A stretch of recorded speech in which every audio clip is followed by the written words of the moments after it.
गया जहां पे उनकी मुखातिब जो पाकिस्तान की एस्टेब्लिशमेंट है वो पाकिस्तान का कोई एक खित्ता या कोई एक ऐसा कोना नहीं रह गया जहां पे उनकी मुखालफत मौजूद नहीं है और इसमें हर गुजरते दिन के साथ इजाफा होता जा रहा है। तो जिस दिन ये पाकिस्तानी यूनिफाइड एफर्ट करेंगे या एकदम पाकिस्तानी भड़क गए ना किसी इंसिडेंट से या किसी वाकये से या अचानक से कुछ हो गया या सारे इकट्ठे हो गए तो एस्टेब्लिशमेंट ये बात याद रखे, फिर घंटों की बात रह जाएगी। बाकी ये सारा किया कराया इसके ऊपर पानी फिर जाएगा और उसी से बचने के लिए ये ताकत का भरपूर इस्तेमाल कर रहे हैं। सबसे मकबूल लीडर से लड़ाई और बैरूनी आकाओं और करप्ट अनासर की खुशामद और सहूलतकारी लगातार पाकिस्तान की एस्टेब्लिशमेंट कर रही है और करती चली जा रही। नादरीन, पाकिस्तान के वजीर आजम ने खुशामद की ऐसी आदत पड़ी है ना, शहबाज शरीफ साहब को शुरू से खुशामद करते हैं। इन्हें ऐसी आदत पड़ी है आसिम मुनीर साहब की खुशामद कर करके कि अक़वाम मुत्तहिदा में भी जाके फील्ड मार्शल का और एयर चीफ का नाम ले लिया। अजीबोगरीबी कारनामे इन्होंने कर दिए जो तारीख में लोग नहीं करते।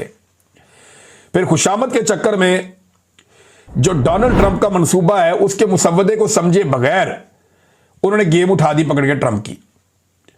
अब ट्रंप भी हैरान है कि यार मेरी इतनी ज्यादा तारीफें, इतनी ज्यादा सपोर्ट, इतना तो मुझे अमेरिकन ने कभी सपोर्ट नहीं किया जितना मुझे शहबाज शरीफ ने और आसिम मुनीर साहब ने सपोर्ट कर दिया।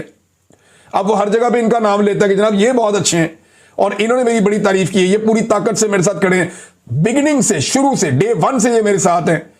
ये बड़ा कमाल इन्होंने वहां पे कर दिया। अब हुआ ये है कि अरब हुक्मरान आहिस्ता आहिस्ता इस मुआहदे पे अपने तहफ़्फ़ुज़ात का इजहार कर रहे हैं और पीछे हट रहे हैं। कतर से शुरू हुआ मामला आगे बढ़ रहा है। फलस्तीनी भी अब बिगड़ गए। उन्होंने कहा ये क्या किया आपने? ना ये फलस्तीनियों को पसंद आया, ना ये अरबों को पसंद आया और ना ये पाकिस्तानियों को पसंद आया। लेकिन शहबाज शरीफ साहब ने गेम उठाने के चक्कर में, वो बूट बालिश की आदत पड़ी हुई है ना, वो करते करते उन्होंने चुक दी गेम डोनाल्ड ट्रंप की भी। अब पीछे हट नहीं सकते। शहबाज शरीफ अब पीछे हटेंगे तो डोनाल्ड ट्रंप नाराज हो जाएगा कि यार तुमने तो इतनी बड़ी बड़ी बातें की थी, अब क्या हुआ? वहां गेम ज्यादा उठा दी है। अब पीछे हटने के लिए इसाक डार को लॉन्च किया कि बताओ कि थोड़ी गेम ऐसी करो कि ये कुछ और था, वो कुछ और है। तो डोनाल्ड ट्रंप ने हमें बताया कुछ और जिस पे हम बड़े खुश थे, लेकिन बीच में से निकला कुछ और। अब ये बात खुद शहबाज शरीफ कर भी नहीं सकता, ना फील्ड